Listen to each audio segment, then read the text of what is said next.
So, today I'm back with another story time, and if you can hear the fans whirring away, that's because they're whirring away. It is 30 plus Celsius right now, or I think it's just before 30 Celsius, it's 29 Celsius, I think. I can't Google it, I have no internet. But anyway, when you do eventually see this, it'll be fun. But yeah, so I'm going to be talking about some weird and creepy experiences that I had within my science classroom, because I don't know what it is, but all of the shit just went down in the science classroom. Like, correct me if I'm wrong, like, is it different for your school? Was it different for your school? Because, like, for every school that I've ever heard of, they all say, like, oh yeah, science class is the place to be, it's a social gathering, it's this, it's that. I'm like, what's the hype? Science class is survivable if you're a popular kid. If you're not a popular kid, then you have no chance of surviving, okay? And me and Kim were not popular kids. We were the outcasts that were being pushed to the side because, like, we weren't like part of a clique, or like, you know, that's where we were. We were pushed to the side. But yeah, there was one time, and I don't think Kim was in this classroom with me. There was only ever one year that I was in a different science classroom to Kim, but that year I'd been sat with my crush of the time, so, you know, and I was acting socially awkward and trying to impress and failing. I think I asked, like a mad woman, I wrote down on a piece of paper in this science class, do you want to go out with me? Yes, no, and I actually drew out the check boxes like a cringy ass bitch, and I like handed it to him, and then he wrote nah. I was so rejected, like, oh my god. But yeah, anyway, that's not what we're getting at here. But science class was a fun time for a year, like just being sat next to my crush and being constantly rejected. So yeah, but there was one time where my crush wasn't in either, and I was sat all by myself, and like all of these popular guys, it wasn't even the girls that were picking on me, it was the guys. There were two people in particular, I won't give their actual names, but I'm going to call them, what am I going to call them? I'm going to call one Frankie, and I'm going to call one Matthew. We're going to call them Frankie and Matthew. So we have got Frankie, who was constantly throwing shit at me the entire lesson, like glue sticks, apples, like, I think at one point he threw a fucking test tube at me. I don't know how that didn't break when it hit the floor, but maybe they're just more durable than I think they are. But anyway, he would throw shit at me, like always on the back of my head as well, and I would always turn around, and then like when I turn around, they're all like sniggering and whispering to each other, and all the girls are like, look at her, she's gonna cry, she's gonna cry, she's gonna cry, because I was a sensitive soul and I cried a lot in school, so like, I'm not proud of it, okay? But yeah, so they would all be like, oh yeah, she's gonna cry, keep it up, she's gonna cry, and then we're gonna laugh at her some more, yay! So yeah, so he would continue doing it, and I just didn't say anything. Or if I said something to the teacher, they would literally do nothing. In science, they did fuck all. Like, I'm gonna name this teacher Mr. Obnoxious, because he was fucking obnoxious. So yeah, Mr. Obnoxious. He was just, he had this thing where he would pick the most popular girls and become over familiar with them. So I was quite lucky to be an outcast, really, because otherwise I don't want to know what could have happened to me. But he was fired from the school since because of all the allegations. But there was one girl in particular. She was the most popular girl in our classroom, and he loved her. Like, he loved her.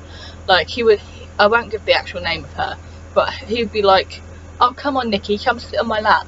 And she would actually come and sit on his lap by the teacher's desk while he typed. That's not okay. You're not supposed to have a favourite, like, student. Well, every teacher has a fucking favourite student, don't they? But you're not supposed to show that you have a favourite, because otherwise that makes others feel excluded. Second off, she's underage, and you're asking her that to sit on your lap and do what when she's supposed to be doing her work and you're supposed to be getting on with your work? Explain to me. I have all the time in the world, I promise. Explain. But yeah, so that kept going on with different girls, and I noticed that a lot of these girls that were entering like detention or had to come after school for detention were the popular girls, and he would find the most stupid reason to put them in detention. Like literally, I was there, and like I usually know if somebody's been like gobby enough to warrant a detention, but in my personal opinion, they weren't even being gobby. It's just that they were slightly behind on their work. They weren't even talking with their friends. It's just that they weren't writing as fast. So yeah, sorry, there's a moth on my cable. I hate moths with a passion. Sorry, but yeah. In my personal opinion, I don't feel like it even warranted a detention in the first place. But after like class, he would come and get them, or he'd tell them to wait outside, and then he'd wait for like 5 or 10 minutes until all the students had dispersed and all the other teachers had gone to their like staff room for like a coffee and some biscuits or whatever the fuck they do there. And he would literally, like, I was there one time. I brought back up because I was gonna go and see the head of science, because I can't remember what I went there for.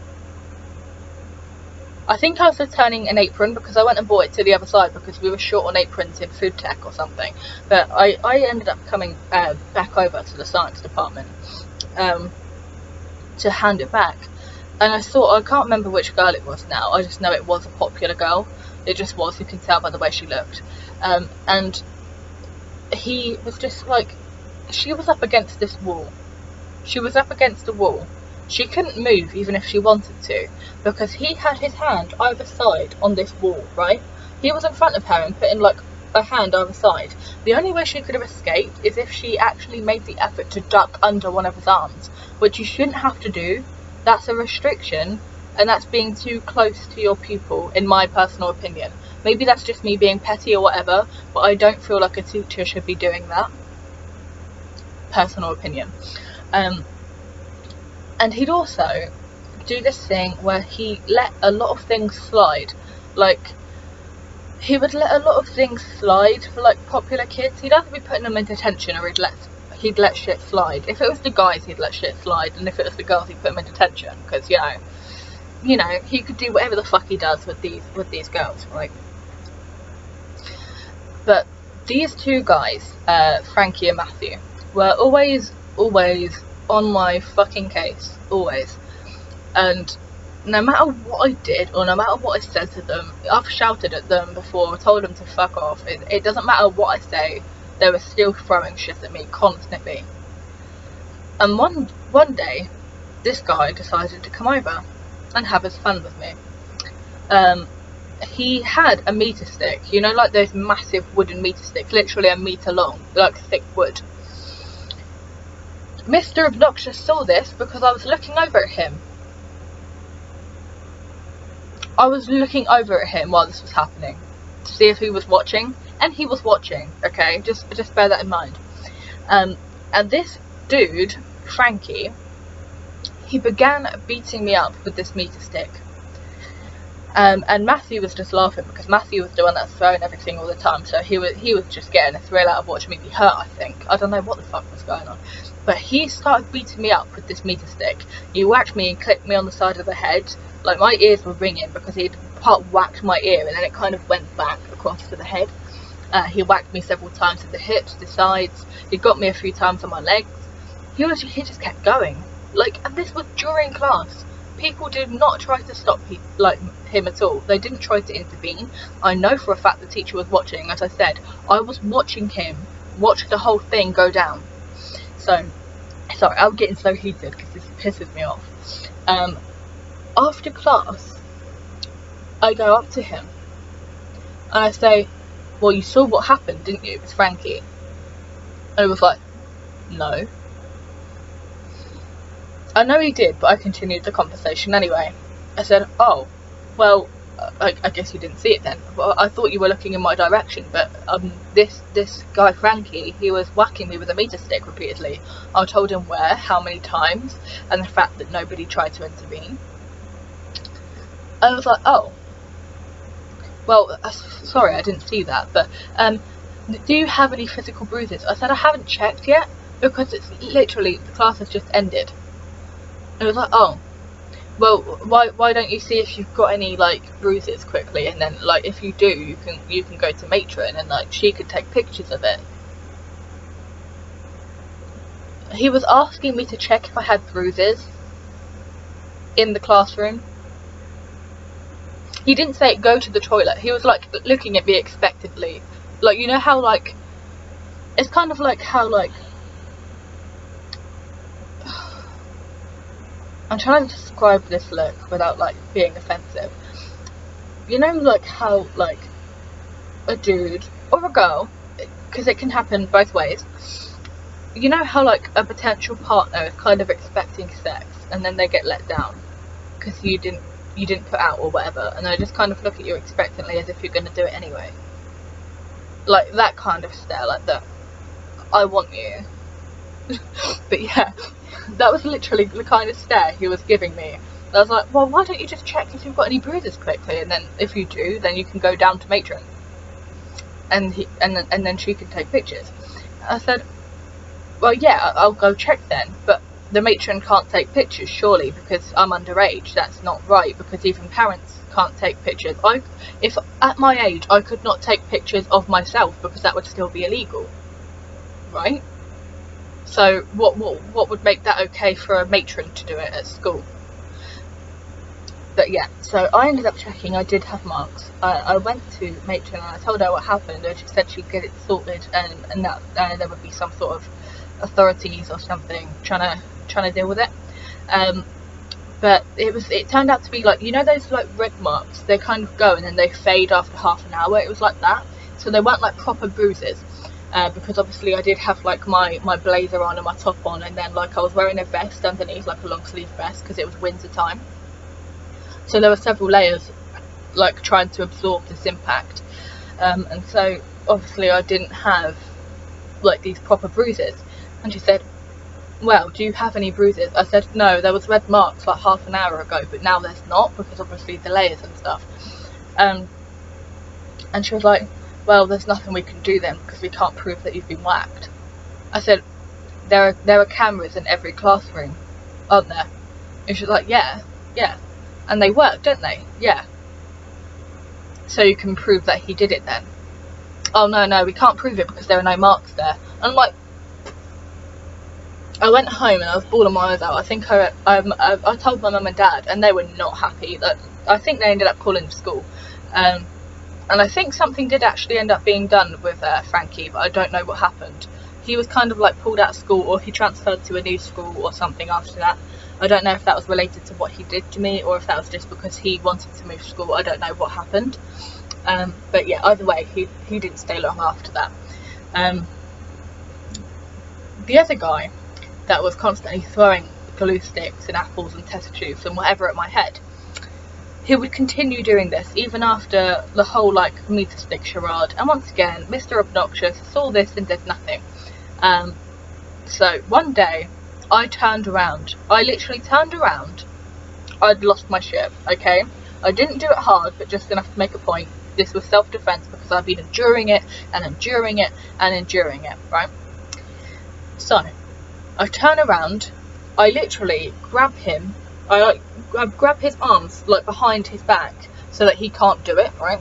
And I just push like my palm on like the top of his back, if that makes any sense. So I pushed him over this desk, and I said, are you going to stop doing that? He was like, no. So I grabbed this glue stick that he had in his hand and I chucked it at the back of his head. I said, it's not so fucking funny now, is it? And then he didn't do it again since. Because I stood up for myself, he never did it again.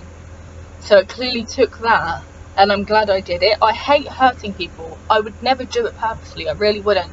But that was self-defense. It had been going on for ages and ages and ages, and I just could not stand it anymore, you know? Anyway, time goes on. The next year, me and Kim were actually in the same classroom with Mr. Obnoxious, in science. And he, once again, tries to turn the blind eye and pretend he saw nothing. I don't know why. Like, if you're not popular, he doesn't care about you. He really doesn't. Like, he's as bad as the kids. He really is. But yeah, he ended up kind of like turning a blind eye. Me and Kim were in the same classroom, and we were with another friend at the time. And I warn you, this does get slightly triggering. There is mentions of how can I say it without triggering people? The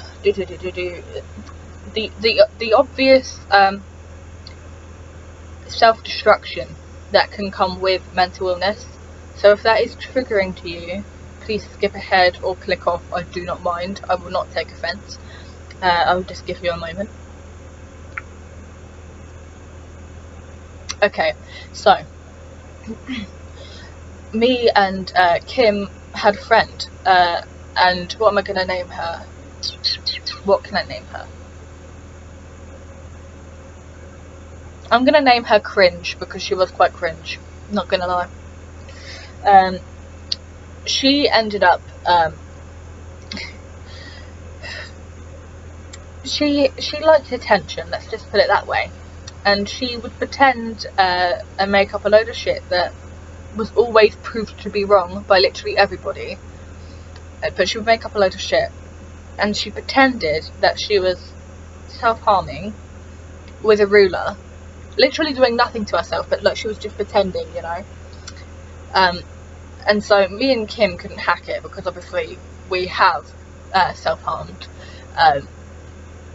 We ended up moving tables, and we just sat away from her because we couldn't be doing with her BS. That's triggering, it's not right. And especially not when she's doing it for attention, you know. So yeah, we ended up moving tables, and everything ended up escalating from one point to another, because everybody, all the popular kids, were interested to know why the outcasts were separating from each other, and they wanted to know why we had suddenly moved tables, as if like their shit wouldn't stink, and like Emma was doing nothing wrong, and how we were always, they were suddenly taking an interest, and we weren't used to that. We couldn't hack it. But yeah, they suddenly took an interest, and they came over. And while this popular girl, what can I name her? I'll call her Casey. So Casey ended up coming over, and she ended up distracting Kim and trying to talk to her about like this whole self-harm charade and how she was really there for her. In the meantime, she was looking back, and I looked back in her direction, like where was she looking? Because I was kind of curious. She was looking that way a lot, so I looked that way, and they, like, these two boys, what's their face again? Frankie and Matthew, because they were still in school at the time. They were putting a raw chicken thingy into her bag, because in that particular lesson we were like doing dissection. I don't know why that involved chicken, but yeah, anyway, they put like a raw chicken in her bag, and it destroyed all of her shit. Her bag was destroyed, her, like, all of her notebooks and her stationery and everything was damaged. Her lunch, she couldn't eat it, you know, everything. And then I said, Kim, look what they're doing. And then she turned around, and like Frankie and Matthew just like turned to me because I pointed it out. And then Kim ended up running over, snatching her bag back. She was in tears, bless her heart. I would be too, if all of my school stuff got damaged, because that shit ain't cheap either. You know, it's so expensive to get all the things you need for school. And obviously she wanted to know that she wouldn't be in trouble, because it wasn't her fault, was it? Like, she didn't want to go home and like potentially be in trouble for having her school shit damaged. She wasn't in trouble, because obviously it wasn't her fault, but she was just scared at the time of being in trouble. I took her outside after helping her like take the stuff out of her bag and like rinsing out the inside of her bag. So at least trying to take the smell out of it, because it literally just smelled like chicken. No shit. And so we ended up going outside, and she ended up being punished for walking out of the classroom. She was the one that got punished for walking out of the classroom after having a chicken being put in her bag and people taking the piss out of her self-harm. I ended up walking out there with her. I didn't get in trouble, because I don't know why I didn't get in trouble, actually, because I walked out shortly after her, but she was the one that got in trouble. And then Mr. Obnoxious did the same thing to her that I've seen him do before to another popular girl, right? He put his hands up against this wall, while she was stood there, and she wasn't having it. She was like having a meltdown. She was shaking, she was crying, and I think, if I remember correctly, I ended up like stepping in between, or just started to step in between before he moved backwards, and I was like, come on Kim, let's go. And I grabbed her, and then we both ended up going down to like the school toilets, and I ended up just comforting her. I know I should have been in lesson, but like something just didn't seem right about that teacher, because I've been noticing so many red flags before. And then shortly after that experience, after me and Kim telling like certain students about it, because they ended up coming up to us talking about Mr. Obnoxious and how they had bad experiences with him, and sooner or later, like, so many girls ended up opening up about their dodgy experiences with Mr. Obnoxious. So it's a good thing I pulled it out, because I don't know what would have happened. I wouldn't want to leave my best friend in that situation. I really wouldn't. So I did what my gut feeling told me to do. I dragged her out. But yeah, and I don't know if it was a rumour or if it was proven, but apparently a couple of students spotted like hidden cameras under their desk in the classroom that Mr. Obnoxious was in. So that was the end of him. Like, he no longer worked at our school. I don't know if he is still a teacher, I don't know, but I don't care. He just turned, I don't know, he turned a blind eye, blamed the victims, and he was so over familiar and so dodgy and creepy. And he also did this thing as well, because he knew that me and several other students in the classroom were on the autistic spectrum, so we hated loud noises, like sudden loud noises. It set off our anxiety, and so every time he wanted our attention, he would literally smack this meter stick against the desk, knowing that it would scare the shit out of us. I think a few times I ended up actually leaving the classroom and having a meltdown, not because I'm being over dramatic, but if you know or understand like autism or being on the autistic spectrum, you know that isn't easy to deal with. It's like an overload, and everything just seems a lot louder than it actually is. But yeah, so that is some of the creepy shit that went down in my science classroom. There is so much more that's happened in our science classes since, so if you want to hear more of these stories, then let me know, and I'll be happy to do another juicy story time for you. Until then, I'll see you in the next one. Bye!